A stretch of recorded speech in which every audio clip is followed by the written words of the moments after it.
احرصوا على صيام الأيام الغر. ما هي الأيام الغر؟ هي الأيام البيض 13 و14 و15 من الشهر الهجري.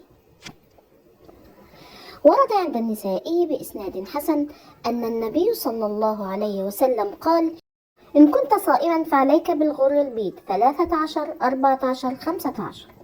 لماذا سميت غرا؟ لأن القمر فيها يكون مضيئا مكتملا، والغر هو النور والإضاءة بفضل الله، بمعنى إذا أردت أن تصوم النوافل فعليك بصيام الأيام البيض، وذلك لما فيها من الفوائد والخيرات.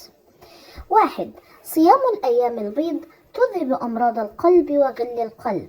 قال النبي صلى الله عليه وسلم: صيام 3 أيام من كل شهر تذهب وحر الصدر، أي تذهب أي غل أو حقد في الصدور. 2. صيام الأيام البيض يعدل صيام عام كامل، بل يعدل صيام العمر كله، لأن الحسنة ب10 أمثالها، وصوم 3 أيام يحسب ب30 يوما، فعندما نصوم كل شهر فكأننا صمنا العمر كله بفضل الله. 3.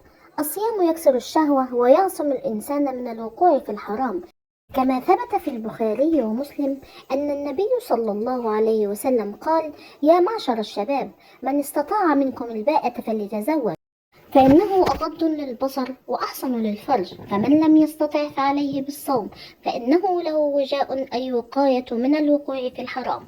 4.